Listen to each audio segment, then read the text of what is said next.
할렐루야. 하나님의 사랑과 은혜가 우리 가운데 충만하기를 축원합니다. 우리 함께 앞뒤 좌우를 바라보면서 다시 한번 축복의 말씀을 건넸으면 좋겠습니다. 하나님의 은혜가 당신과 함께하기를 원합니다.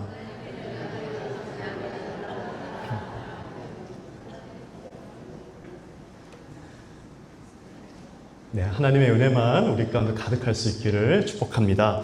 우리가 오늘은 복음 시리즈 두 번째 시간으로 복음에는 여러 장들, 여러 챕터들이 있습니다 라는 제목으로 은혜를 나누고자 합니다. 시리즈 설교이기 때문에 제가 성경 본문을 한 문장 한 문장 해석하고 적용하는 설교보다는 우리가 복음이란 무엇인가에 대해서 큰 그림을 함께 그려보며 확인하는 복된 시간이 되기를 바랍니다. 여러분, 우리가 저번 주에 함께 나눴던 대로 복음이란 무엇입니까? 복음은 굿뉴스, 기쁜 소식입니다. 복음은 우리가 해야 하는 무엇보다 우리를 위해서 행해진 무엇에 대한 기쁜 소식입니다. 즉, 복음을 위해 예수님께서 무엇을 이루셨는가가 이 복음의 핵심이라는 것이죠. 그래서 오늘은 우리가 복음 안에 있는 이 여러 챕터들을 함께 살펴봄으로써 예수님께서 우리를 위해서 행하신 일이 무엇이며 그 복음이 앞으로 내 삶 속에 어떻게 기쁜 소식이 되어가는지 함께 은혜를 나누고자 합니다. 그래서 복음의 첫 번째 챕터는 우리는 어디에서 왔는가입니다. 한번 저를 따라 해보실까요? 우리는 어디에서 왔는가? 제가 영어를 처음 배우기 시작한 때가 초등학교 6학년 때였습니다. 그때 영어 문장을 배우면서 간단한 문장이었던 Where are you from? 이라는 또 간단한 문장을 배웠었죠. Where are you from? I'm from 부산. I'm from 서울. 그런 간단한 문장을 주고받으면서 함께 영어를 배웠습니다. 그런데 미국에 와서 느낀 것은 이 Where are you from? 이라는 질문이 또 어떤 이들에게는 예민하게 들릴 때가 있는 것 같습니다. 워낙 다양한 인종들이 함께 또 모여서 살다 보니까 누군가에게는 이 질문이 또 예민하게 보일 때가 있죠. 어느 날 제가 우버를 탔는데 운전기사를 보니까 중동에서 온 한 중년 여성이었습니다. 간단하게 인사를 주고받다가 문득 저에게 Where are you from? 이라고 물어보더라고요. I'm from New York. 그러더니 그분이 다시 한번 저에게 물어봅니다. Where are you from? I'm from New York. 뉴욕에서 왔다고 제가 두 번이나 강조를 했는데 다시 한번 그분이 말하기를 아니 정말 진짜 어디에서 왔냐고 어디가 정말 홈타운인지 물어보더라고요. 그래서 나는 한국에서 왔습니다. 한국에서 2018년도에 와서 동부에서 살다가 또 잠깐 서부에 살다가 지금 다시 뉴욕에 살고 있습니다. 서로 그렇게 소개를 주고받았습니다. 저도 가만히 있을 수가 없어서 저도 물어보았습니다. 그러면 너는 어디에서 왔는데 Where are you from? 물어보니까 그분이 얘기하기를 자기는 이란에서 왔다 합니다.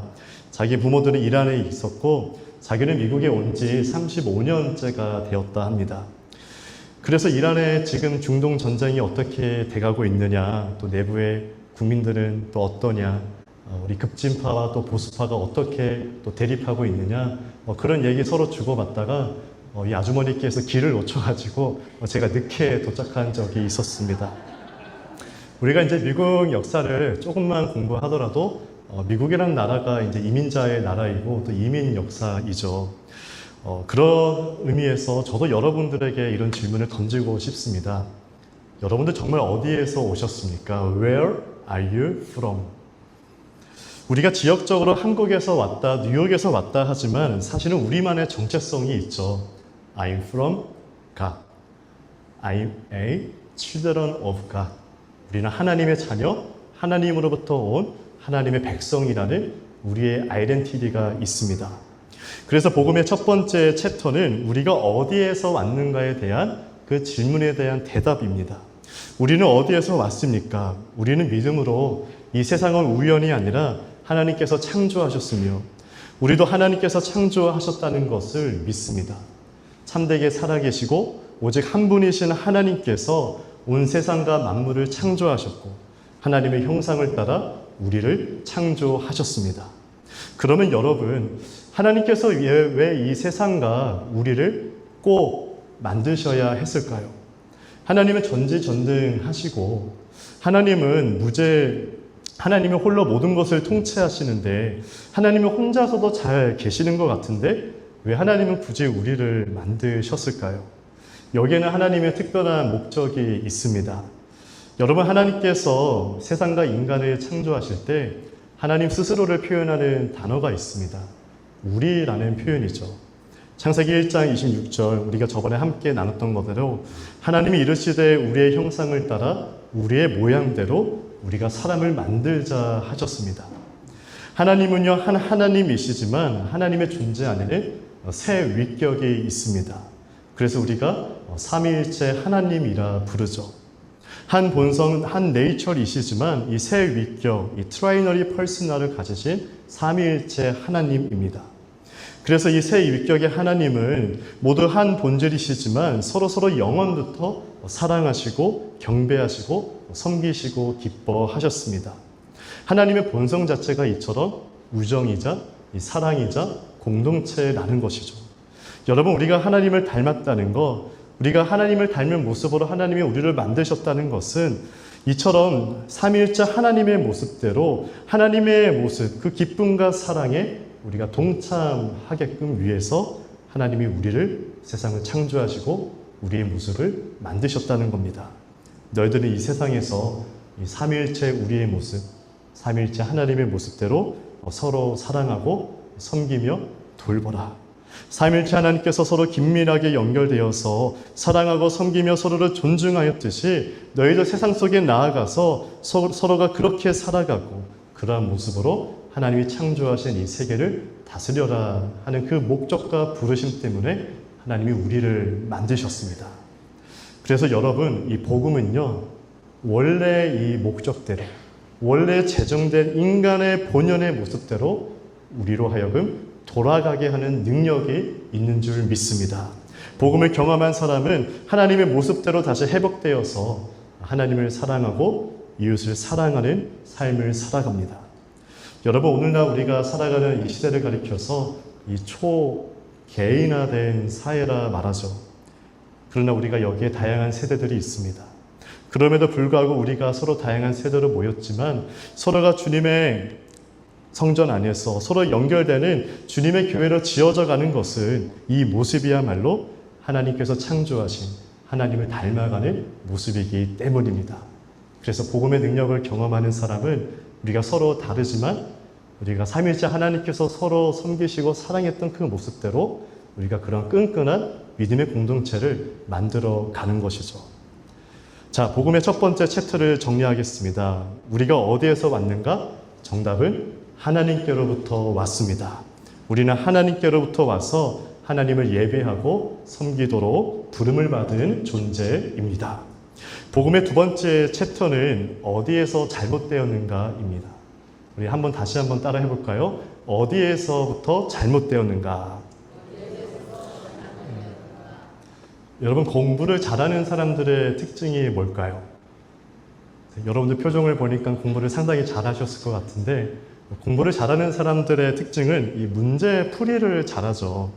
우리가 수학을 잘하기 위해서는 이 답이 나오기까지의 그 풀이 과정을 한쪽에 잘 적습니다. 그래서 우리 선생님들은 문제를 풀 때에는 그 노트를 준비해서 그 노트의 풀이 과정을 직접 적어가면서 답을 내게끔 했습니다. 그래서 틀린 답이 나오면 어디에서 잘못되었는지 그 풀이 과정을 다시 한번 확인하는 것이죠. 우리가 우리 인생을 살다가 그 인생이 잘 풀리는 것처럼 보이다가 뭔가 계속해서 실패를 거듭할 때에는 우리가 어디에서부터 잘못되었는가를 되짚어 봐야 합니다. 그래서 복음의 두 번째 챕터라는 것은 어디에서부터 잘못되었는가에 대한 질문의 답입니다. 여러분, 세상과 사람은 하나님께로부터 왔습니다. 하나님은 원래 우리가 하나님 당신을 경배하고 서로 섬기며 사랑하도록 창조하셨습니다. 이렇게 살 때에만 인간은 완전한 행복을 누릴 수 있으며 완벽한 세상에서 살 수 있습니다. 그런데 문제가 생깁니다. 그것이 바로 죄입니다. 아담과 하와가 하나님께 불순종한 그 시점으로부터 인간은 하나님께로부터 돌아서게 됩니다. 아담과 하와가 하나님께서 명령한 그 선악과를 따먹은 사건은 단순히 우발적인 실수가 아니었습니다. 선악과 범죄는 하나님의 형상으로 지어진 인간이 이제는 하나님의 선하심을 불신하기로, 하나님의 말씀을 의심하기로, 하나님의 명령에는 불순종하기로 결정한 사건이죠. 그래서 이 크리스토퍼 라이트라는 신학자는 이 죄를 가리켜 영어로 단순히 떨어지다라는 말을 가리키는 fall이라는 단어보다는 인간의 반역이다, 하나님께 대한 인간의 불순종과 반역이다라는 표현을 사용하기 위해서 리벨리온이라는 그 단어를 사용합니다. 하나님의 선한 창조 세계 안에서 정말 일어나서는 안 되는 일이 시작되었습니다. 그것은 하나님의 형상으로 지어진 인간이 하나님께 대한 불순종과 반역이었습니다. 인간이 반역하기 시작하니 거기에서부터 모든 것이 망가지기 시작합니다. 인간은 하나님과 이웃과 하나님이 창조하신 이 세상을 위해서 살아가는 것이 아니라 자기를 위해서 자기 중심적인 삶을 살게 됩니다. 범죄 현장에 있는 아담의 핑계를 보시기 바랍니다. 뱀이 나를 깨어서 내가 선악과를 먹었다. 당신이 나에게 짝지어 주신 저 여자가 나에게 선악과를 주어서 먹었다 합니다. 인간은 선악과를 먹지 말라는 하나님의 명령을 어기면서 하나님과의 관계가 깨집니다. 하나님과의 관계가 무너지니 이제 다른 모든 관계들 또한 깨지기 시작합니다. 다른 사람들과의 관계, 자기 자신과의 관계, 피조 세계와의 관계가 무너집니다. 죄는 관계적입니다. 사람은 영적이든 심리적이든 사회적이든 모든 면에서 무너짐을 경험합니다. 어디에서부터 잘못되었을까요? 바로 죄로부터입니다. 하나님께서 홍수로 이 땅을 멸하시기로 작정하셨을 때 인간에게는 죄악으로 가득한 모습에 하나님께서 한탄하셨다 하죠. 창세기 6장 5절부터 6절까지의 말씀에 이렇게 말합니다. 여호와께서 사람의 죄악이 세상에 가득함과 그의 마음으로 생각하는 모든 계획이 항상 악할 뿌림을 보시고 땅 위에 사람 지으셨음을 한탄하사 마음에 근심하셨다. 하나님이 보시기에 사람의 생각과 마음과 행동과 의지가 도무지 도달할 수 없는 죄악의 상태까지 나빠졌습니다. 그렇게 인간은 전적으로 부패하고 타락합니다. 인간은 본성적으로, 의지적으로 이렇게 죄인이 되었습니다. 그렇게 세상과 사람의 모든 것이 무너지면서 세상은 죄의 권세 아래에 묶이게 됩니다. 사람은 이제 더 이상 하나님께 소망을 두거나 하나님을 사랑하지 않습니다. 사람들은 이제 하나님 외에 다른 것들, 돈을 섬기고 승진과 가정과 인기와 연애와 섹스와 권력과 사회 정의와 정치적 야망 등을 위해서 살아갑니다. 이를 통해서 하나님이 아니라 자신이 내 삶의 지배자가 되려고 하는 것이죠. 그러나 결국에 우리 삶의 목적으로 생각해왔던 그 무엇에 오히려 인간은 지배당한 채로 살아갑니다. 한 주 동안 여러분들의 삶을 지배하고자 했던 것이 무엇입니까? 우리가 하나님 말고 다른 무언가를 위해 살면 살수록 내가 쫓아가는 그 무엇에 의해서 우리는 지배를 받게 됩니다. 그것은 바로 우리 본연의 죄 때문이죠. 그래서 복음의 두 번째 챕터는 이 어디에서부터 잘못되었는가? 바로 죄가 문제입니다. 복음의 세 번째 챕터는 그러면 우리가 어떻게 문제를 해결하는가? 어떻게 문제를 해결하는가이죠. 한번 저를 다시 한번 따라 해보시겠습니까? 어떻게 문제를 해결하는가? 하나님께서 이 총체적인 죄의 문제를 어떻게 해결하셨을까요? 우리가 요한복음 3장 16절에서 17절까지의 말씀을 함께 읽어보겠습니다. 자, 시작. 세상을 이처럼 사랑하사 독생자를 주셨으니 이는 그를 믿는 자마다 멸망하지 않고 영생을 얻게 하려 하심이라. 하나님이 그 아들을 세상에 보내신 것을 세상을 심판하려 하심이 아니요 그로 말미암아 세상이 구원을 받게 하려 하심이라. 하나님은 당신이 창조한 세상과 사람이 죄로 인해 큰 상실에 있는 모습을 보고 하나님을 불쌍히 여기셨습니다. 세상을 구원하실 수 있는 분은 오직 세상을 창조하신 하나님만 가능했습니다. 그래서 삼위일체 하나님의 두 번째 위격이신 하나님의 아들이 인간의 모습으로 세상에 성육신 하셨습니다. 하나님께서 즉 사람의 몸을 입고 이 땅에 오신 겁니다. 요한복음 1장 14절에 이렇게 말하죠. 말씀이 육신이 되어 우리 가운데 거하심에 우리가 그의 영광을 보니 아버지의 독생자의 영광이요 은혜와 진리가 충만하더라. 하나님께서 육신을 입고 이 땅에 오셨는데 그분이 바로 예수 그리스도입니다. 세상으로 오신 예수님께서 우리를 위해서 행하신 일이 무엇일까요? 그것은 우리를 대신하여서 예수님께서 하나님의 아들께서 죽으신 겁니다. 우리는 이것을 가리켜 대속, 속죄라 말하죠. 제가 초등학교 6학년 때 서울로 전학을 갔는데요. 시골에서 왔다고 놀림을 받았습니다. 그런데 이제 저를 참 잘 챙겨주었던 한 친구가 있는데요. 그 친구는 참 의리가 많고 이 동급생들을 많이 챙겨주었던 친구였습니다. 같은 중학교에도 올라갔는데 그 친구가 다른 한 친구하고 여름방학을 맞이해서 계곡으로 놀러 갔다 합니다. 그런데 그 계곡에서 놀다가 그만 같이 간 친구가 깊은 개울가에 빠진 겁니다. 그래서 그 의리가 있었고 용감했던 그 친구가 얘기를 들어보니까 같이 갔던 그 친구를 애써서 건져 올려놓고 막상 본인은 다 힘이 빠져버려서 결국에 익사했다는 소식을 우리가 여름방학 후에 함께 전교생 앞에서 듣게 되었습니다. 그게 여름방학 때 일어났던 일이었죠. 여러분, 이렇게 누군가 한 사람을 위해서 목숨을 대신하는 것만 해도 정말 엄청난 소식인데 예수님은 우리가 다 지불할 수 없는 죄값을 대신 치르시고자 이 땅에 오셨습니다. 우리가 당해야 할 정죄를 당하셨고 우리가 감당해야 할 죽음을 대신 감당하시고자 우리 주님께서 십자가에서 죽으셨습니다. 이 세상에는 그 어떠한 용서도 대가를 지불하지 않는 용서는 없는 법인데 예수님은 우리를 위해서 아무런 대가를 바라지 않으시고 우리가 감당해야 할 값인 죽음과 그 사망을 주님께서 대신 치르시고 감당해 주시고 지불하셨습니다. 이것이 복음을 위해서 예수님께서 행하신 일입니다. 여러분, 복음의 네 번째 챕터는 그러면 나는 어떻게 바르게 되는가? 나는 어떻게 바르게 되는가 하는 질문에 대한 답이죠. 정답은 바로 믿음을 통해서인데요. 한번 저를 다시 한번 따라해 보겠습니까? 오직 믿음으로.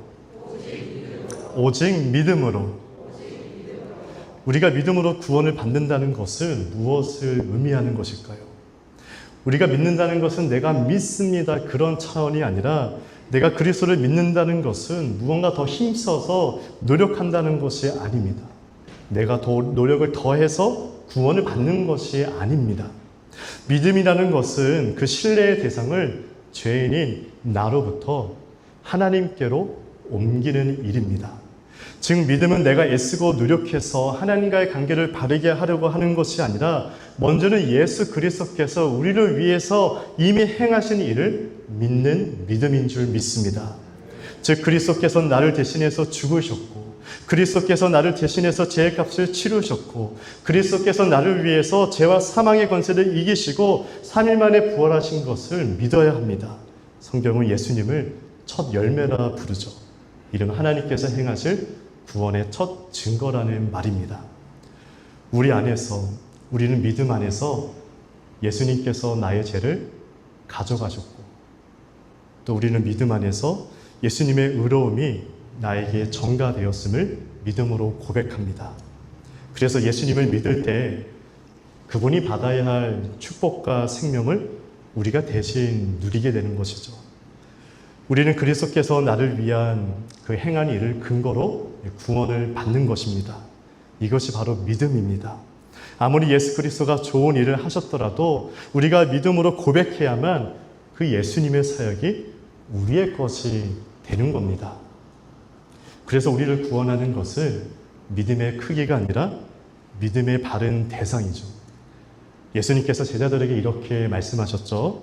누가복음 17장 6절에 보면 너희에게 겨자씨에 하늘만한 믿음이 있었더라면 이 뽕나무더러 뿌리가 뽑혀 바다에 심기어라 하였을 것이요 그것이 너희에게 순종하였으리라. 즉 우리를 구원하는 것은 믿음의 크기가 아니라 겨자씨 한 알만한 믿음이라도 그 믿음의 대상이 예수 그리스도이기 때문에 우리가 구원을 받는 겁니다. 성도 여러분, 우리가 비행기를 타면 비행기가 활주로를 지나서 어느 시점부터는 이륙을 해야 합니다. 이륙을 해야 하는데 그 순간이 무서워서 내리겠다고 하는 사람은 없습니다. 우리가 비행기를 타서 활주로를 지나 이륙을 하기 위해서는 그 시점부터는 비행기와 조종사를 100% 신뢰를 해야 합니다. 우리가 목적지에 아무 탈 없이 도착하는 것은 그 믿음의 대상이 되는 이 비행기와 이 조종사에 달려 있다는 것이죠. 마찬가지로 구원의 믿음은 믿음의 대상이신 예수님만을 신뢰하고 예수님만을 의지하는 겁니다. 사랑하는 성도 여러분, 우리가 활주로만 달리다가 끝나는 인생이 되지 말기를 축복합니다. 예수님을 믿고 우리가 이륙을 해야 합니다. 예수님을 믿어야만 하나님께서 예비하실 구원의 세계가 우리 가운데 펼쳐집니다.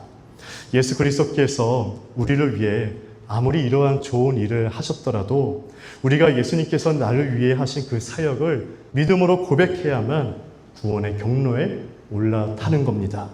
우리의 믿음의 대상이신 예수님께 나의 삶을 내어 맡길 때에만 내 삶 속에 복음의 능력이 시작되는 줄 믿습니다. 사랑하는 성도 여러분, 복음은 이처럼 기쁜 소식입니다. 복음은 예수 그리스도께서 우리를 위해서 무엇을 하셨는가 소식을 알려주는 굿뉴스, 기쁜 소식입니다. 복음에는 여러 챕터들이 있습니다. 이 챕터들이 우리에게 믿음으로 고백되기를 축원합니다. 우리가 해결할 수 없는 아픔이었던 죄의 문제를 우리 주님께서 친히 해결해 주시고자 저와 여러분의 삶 속에 찾아오셨습니다. 우리가 예수님을 믿을 때 예수님의 사역이 비로소 나의 것이 됩니다. 복음은 기쁜 소식입니다. 이 기쁜 소식을 날마다 간직하고 모두를 위해서 함께 전하는 기쁜 소식의 전달자가 되는 우리 모두가 되기를 주님의 이름으로 축원합니다.